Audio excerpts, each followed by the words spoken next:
Hi, my name's Phil. I like talking about politics. In this video, I'd like to discuss how it is that a country that is supposed to have so much regard for our healthcare workers, that we applaud them every week, has killed off more of them than any other nation in Europe, as well as other implications for our cack-handed response to the pandemic. But first, if you'd like to be notified of daily news and politics, then please subscribe to the channel and click the bell notification icon. So, shortly after reaching the unenviable accolade of highest death toll in Europe, we have now reached the same marker for healthcare workers specifically. And even our figures for overall deaths is massively underreported. The government keeps saying that not all countries count deaths in the same way. No kidding, because other nations in Europe, if someone dies of COVID, they count it as a COVID death. No, we didn't. I'm not even 100% sure we are now, but we certainly did not.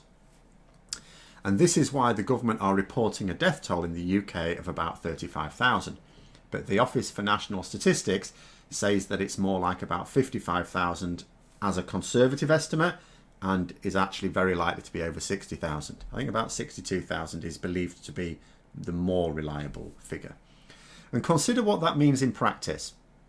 We are getting to the point where, with a population of 66 million, you have an average of 1 out of 1,000 people, getting towards it anyway, 1 out of 1,000 people in the UK killed by COVID.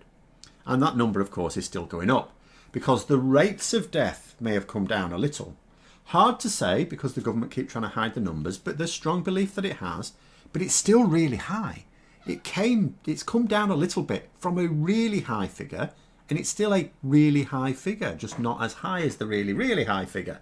Hundreds of people are still dying every day. Hundreds. This is not happening in similar sized countries. And yet people are out and about, not even wearing face masks or socially distancing. I went out to the butcher's today and I was wearing my face. No one else was. Not even in the butcher's. You know, the news, I saw news, a little bit of a BuzzFeed from, Vox Pop, I suppose you'd call it, on Twitter. News reporter going to a beach, sunny weekend at the beach, loads of people just there as if we didn't have a pandemic on our hands. And there's one particular woman who'd driven for an hour and a half to get to the beach. To sit on a sunny beach, drove an hour and a half without any PPE at all, in fact, fewer clothes, because she's on a beach, she's wearing a beachwear.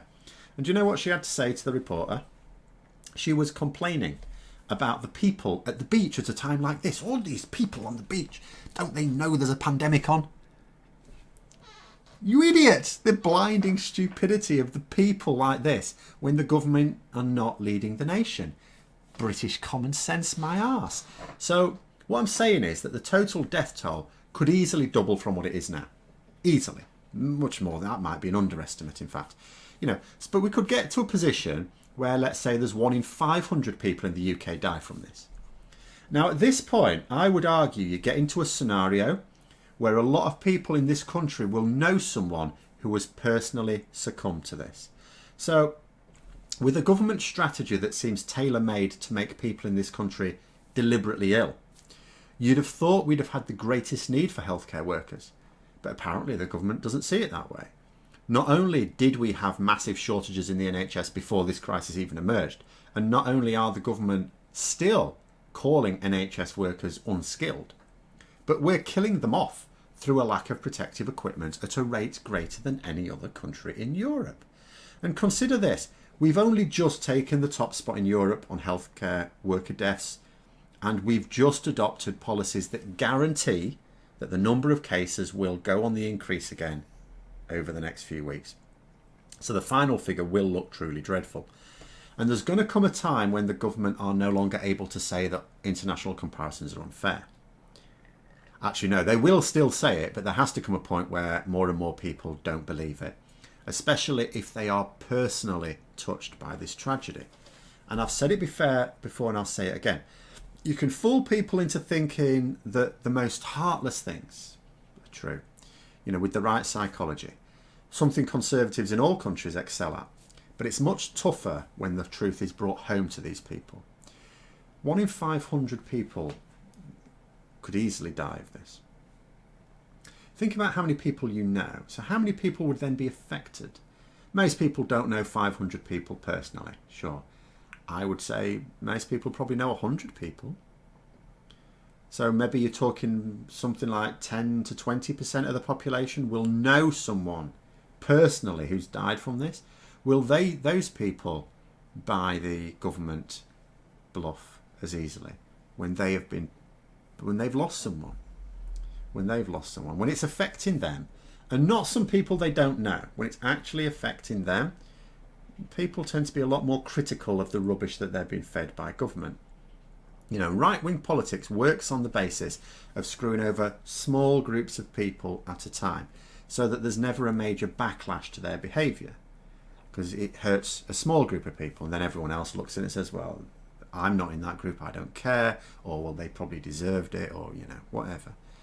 But here we have a situation that is affecting so many at once and so severely that I really will lose faith in the human race if the Conservatives somehow get away with this when it's all over. And how are people increasingly going to feel about their weekly applause as more and more people see figures like this? Not only the worst death rate in Europe, the worst healthcare death rate in Europe as well. And the only reason it took the UK so long to actually be the worst country in Europe for killing off healthcare workers is because Italy exists. You know, Italy still remains in top spot when considering the population size. It's not as large, so the rate per million is still higher. But no other nation even comes close. Not even close. It's literally the UK and the Italy right up there. In no other country in Europe is this happening. And for those who think, well, of course we should go with per capita deaths on this. Of course we should. So we're still not in top spot. I would have two things to say. First of all, even then we're still in second spot. And third place Spain are way, way, way behind us. We don't even get to hide our callous disregard for human life behind the single nation in Europe that got it badly wrong as well. You know, that's not the situation. Second, on this occasion, I would say per capita isn't the fairest comparison, because these healthcare workers aren't randomly dying. They're dying as a result of unsafe working practices that are forced upon them. So for anyone watching Prime Minister's Questions this week, where Boris Johnson will no doubt again reel off the number of healthcare workers who have died, remember that aside from Italy, this is not happening on anything like this scale anywhere else in Europe. And we had a lot more time to prepare for this than Italy. Not that I'm saying they don't have serious questions to answer for this carnage either. But there it is. I hope you found the video interesting. If you did, don't forget to click the like button. And if you'd like to support the channel further, then please also click the Patreon link for details. And until next time, I'll see you later.